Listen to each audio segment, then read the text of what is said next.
Hi friends, welcome to Shami's kitchen. എല്ലാവർക്കും സുഖമാണല്ലോ. ഇന്ന് നമ്മൾ തയ്യാറാക്കുന്നത് നല്ലൊരു സർബത്തിൻ്റെ റെസിപ്പിയാണ്, നന്നാരി സർബത്ത്. അപ്പോൾ വീഡിയോയിലേക്ക് പോകുന്നതിന് മുന്നേ നമ്മുടെ ഈ ഷമീസ് കിച്ചൻ ചാനൽ ഇതുവരെയും സബ്സ്ക്രൈബ് ചെയ്യാത്തവരുണ്ടെങ്കിൽ, അല്ലെങ്കിൽ ഇത് ആദ്യമായിട്ടാണ് കാണുന്നതെങ്കിൽ പ്ലീസ് ഒന്ന് സബ്സ്ക്രൈബ് ചെയ്തേക്കണേ. കൂടെ തന്നെ തൊട്ടടുത്ത് കാണുന്ന ബെല്ലൈക്കനിൽ ഓൾ കൂടി ഒന്നും മറക്കാതെ പ്രസ് ചെയ്തേക്കണം. എന്നാൽ ശരി, നമുക്കിനി വീഡിയോയിലേക്ക് പോകാം. നമ്മുടെ ഈ നന്നാരി സർബത്ത് തയ്യാറാക്കിയെടുക്കാൻ വേണ്ടിയിട്ട് നമുക്ക് മെയിനായിട്ട് വേണ്ടത് ഈ നന്നാരി തന്നെയാണ്.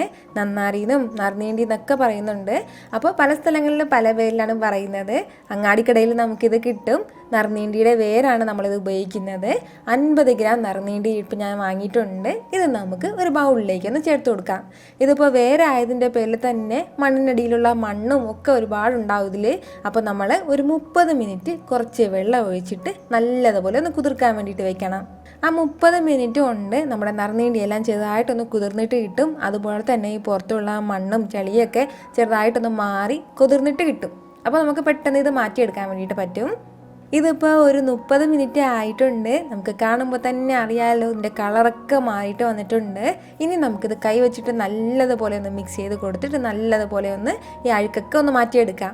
ഈ ഒരു രീതിയിലാണ് നമുക്ക് ഈ നറുനീണ്ടി കഴുകിയെടുക്കുമ്പോൾ കിട്ടുന്നത്. അതിലുള്ള അഴുക്കും പൊടിയൊക്കെ മാറിയിട്ട് കിട്ടും. എന്നിട്ട് വേണം നമ്മളിത് ഉപയോഗിക്കേണ്ടത്. ഇനി നമുക്ക് ഇതിലെ വെള്ളമൊക്കെ ഒന്ന് മാറ്റാം. ഒരു 4-5 വെള്ളത്തിൽ നമ്മൾ നന്നായിട്ടൊന്ന് കഴുകിയെടുക്കണം. ഞാനിപ്പോൾ ഇതുപോലെ നന്നായിട്ട് ഇത് കഴുകിയെടുത്തിട്ടുണ്ട്. അതിനുശേഷം ഒരു മിക്സിയുടെ ജാറിലേക്ക് മാറ്റിയിട്ടുണ്ട്.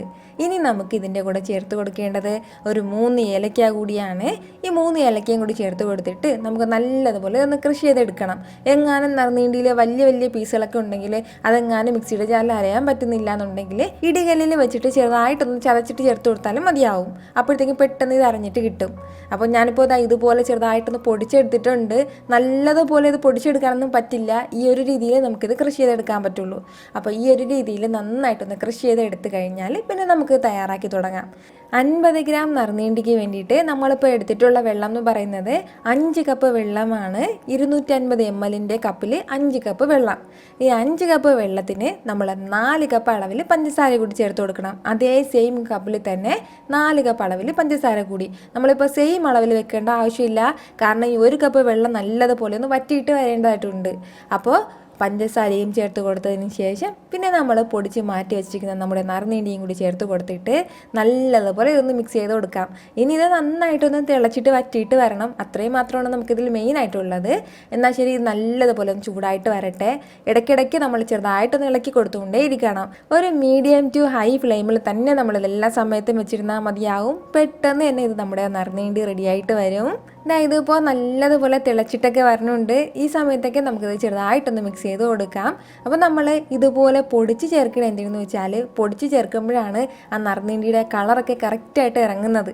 ഇപ്പോൾ തന്നെ നല്ല മണമാണ് ഇവിടെ ഫുള്ളും. ആ നറുനീണ്ടിയുടെ മണം എന്ന് പറയുമ്പോൾ ഒരു പ്രത്യേകതയാണ്. നറുനീണ്ടി എന്ന് പറയുന്നത് വളരെ ഹെൽത്തി ആയിട്ടുള്ള ഒന്നാണ്.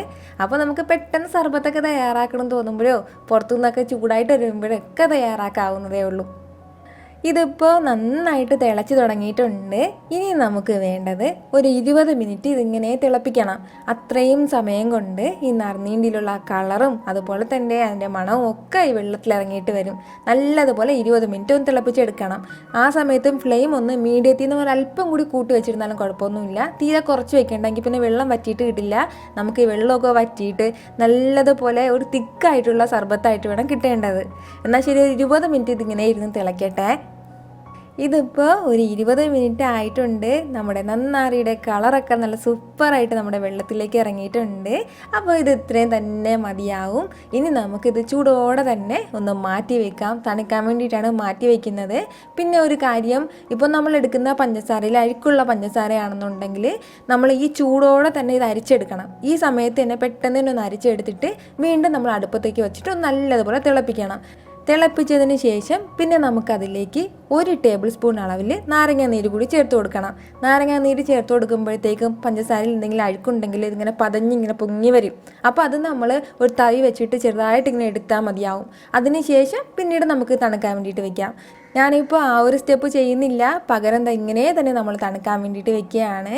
അപ്പോൾ തണുക്കാൻ വേണ്ടിയിട്ട് വെക്കണമെന്ന് പറഞ്ഞാൽ ഫാനിൻ്റെ ഫ്രണ്ടിലോ അങ്ങനെ ഒന്നും കൊണ്ടുവയ്ക്കേണ്ട ആവശ്യമില്ല. അതങ്ങനെ ഇരുന്ന് തണുക്കട്ടെ, കുറച്ച് സമയം പിടിക്കും തണുക്കാൻ വേണ്ടിയിട്ട്. അത്രയും സമയം കൊണ്ട് നമ്മുടെ നറുനീണ്ടിയുടെ എല്ലാ സത്തുക്കളും ഈ വെള്ളത്തിലേക്ക് ഇറങ്ങിയിട്ടുണ്ടാവും. അതിന് വേണ്ടിയിട്ടാണ് അങ്ങനെ വെക്കുന്നത്. ഞാനിതിപ്പോൾ തണുക്കാൻ വേണ്ടിയിട്ട് വെച്ചിട്ട് കുറച്ച് മണിക്കൂറായിട്ടുണ്ട്. ഇതിപ്പോൾ നല്ലതുപോലെ തണുത്തിട്ട് റൂം ടെമ്പറേച്ചറിലായിട്ടുണ്ട്. ഇനി നമുക്ക് വേണ്ടത് നല്ലൊരു അധികം വലിയ ഇഴയില്ലാത്ത ഒരു അരിപ്പയിലൂടെ ഇത് അരിച്ചു മാറ്റാം. ഒന്നുകിലും നമുക്ക് നല്ല വെള്ള കോട്ടൺ തുണിയിലൊന്ന് അരിച്ചെടുക്കാം, അല്ലാന്നുണ്ടെങ്കിൽ ചെറിയ ഇഴയുള്ള അരിപ്പയിലൂടെ അരിച്ചെടുക്കാം. അപ്പോൾ നല്ലതുപോലെ അരിച്ച് മാറ്റിയെടുക്കണം. അപ്പോഴത്തേക്കാണ് അതിൻ്റെ പൊടിയൊക്കെ കറക്റ്റായിട്ട് മാറിയിട്ട് കിട്ടുന്നത്. നിങ്ങൾക്കിത് കാണുമ്പോൾ തന്നെ അറിയാമല്ലോ, നല്ല കളറായിട്ടാണ് നമ്മുടെ നറുനീണ്ടി സർബത്ത് വന്നിട്ടുള്ളത്. നമ്മളിലേക്ക് പ്രത്യേകിച്ച് ഒരു കളറോ ഒന്നും ചേർക്കേണ്ട ആവശ്യമില്ല. അതിലുള്ള കളർ തന്നെ നമുക്ക് നല്ല സൂപ്പറായിട്ട് കിട്ടിക്കോളും. നമ്മുടെ ഈ 50 ഗ്രാം നറുനീണ്ടിയിൽ നിന്നും ഇത്രയും സർബത്താണ് നമുക്കിത് കിട്ടിയിട്ടുള്ളത്. ഒരുപാട് ദിവസത്തേക്ക് നമുക്ക് ഉപയോഗിക്കാൻ പറ്റുന്ന സർബത്താണ് കിട്ടിയിട്ടുള്ളത്. ഒരു മാസം വരെ നമുക്കിതൊരു ബോട്ടിലാക്കി ഫ്രിഡ്ജിൽ സൂക്ഷിക്കാവുന്നതാണ്. ഫ്രിഡ്ജിൽ തന്നെ സൂക്ഷിക്കണമെന്നില്ല, പുറത്ത് വെച്ചിരുന്നാലും പെട്ടെന്ന് കേടൊന്നും ഉണ്ടാവില്ല, അങ്ങനെ തന്നെ ഇരുന്നോളും. ഇനി ഈ നന്നാരി സർബത്ത് ഉപയോഗിച്ചുകൊണ്ട് എങ്ങനെ നല്ലൊരു ഫ്രഷ് ആയിട്ടുള്ളൊരു നാരങ്ങ വെള്ളം തയ്യാറാക്കി എടുക്കാൻ നോക്കാം. അപ്പോൾ അതിന് വേണ്ടിയിട്ട് ഒരു ഗ്ലാസ്സിലേക്ക് നമുക്ക് കുറച്ച് ഐസ് ക്യൂബ്സ് ചേർത്ത് കൊടുക്കാം. ഐസ് ക്യൂബ്സിൻ്റെ കൂടെ തന്നെ പിന്നെ നമുക്കിതിലേക്ക് വേണ്ടത് കുറച്ച് നാരങ്ങ നീര് കൂടിയാണ്. ഒരു പകുതി വലിയ നാരങ്ങയുടെ നീര് കൂടി ചേർക്കാം. നാരങ്ങയുടെ ജ്യൂസും ചേർത്ത് കൊടുത്തിട്ട് പിന്നെ നമുക്കിതിലേക്ക് എത്രത്തോളം നന്നാരി സർബത്ത് ആവശ്യമുണ്ടോ അതിനാവശ്യമുള്ള സർബത്തും കൂടി ചേർത്ത് കൊടുക്കാം. സർബത്തും ചേർത്ത് കൊടുത്തു കഴിഞ്ഞാൽ പിന്നെ നമുക്ക് ഇതിലേക്ക് വേണ്ടത് കുറച്ച് കസ്കസ് കൂടിയാണ്. അപ്പോൾ ആ കസ്കസ് ഞാനിപ്പോൾ വെള്ളത്തിലിട്ട് നല്ലതുപോലെ കുതിർത്തെടുത്തിട്ടുണ്ട്. നമ്മുടെ ആവശ്യത്തിനനുസരിച്ചിട്ട് മാത്രം ചേർത്ത് കൊടുത്താൽ മതിയാവും. ഇനിയിപ്പോൾ ഇതില്ലാന്നുണ്ടെങ്കിലും പ്രശ്നമൊന്നുമില്ല. അപ്പോൾ ഇത്രയും ചേർത്തിട്ട് നല്ല തണുത്ത വെള്ളം കൂടി ചേർത്തെടുത്ത് കഴിഞ്ഞാൽ നമ്മുടെ സൂപ്പർ ടേസ്റ്റി ആയിട്ടുള്ള നന്നാരി സർബത്ത് ഇവിടെ ഇപ്പോൾ റെഡി ആയിട്ടുണ്ട്. അപ്പോൾ ഇനി ഇതൊന്നും പുറത്തുനിന്ന് വാങ്ങാതെ നമ്മുടെ വീട്ടിൽ തന്നെ നമുക്കിത് ഫ്രഷ് ആയിട്ട് തയ്യാറാക്കി എടുക്കാവുന്നതേ ഉള്ളൂ. അപ്പോൾ നിങ്ങളൊന്ന് ട്രൈ ചെയ്ത് നോക്കിയതിന് ഇതിൻ്റെ ഫീഡ്ബാക്ക് എന്നെ മറക്കാതെ അറിയിക്കുകയും വേണം. ഈ വീഡിയോ നിങ്ങൾക്ക് ഇഷ്ടമായിട്ടുണ്ടെന്നാണ് എൻ്റെ വിശ്വാസം. ഇഷ്ടമായാൽ ഇതൊന്ന് ലൈക്ക് ചെയ്തേക്കണം.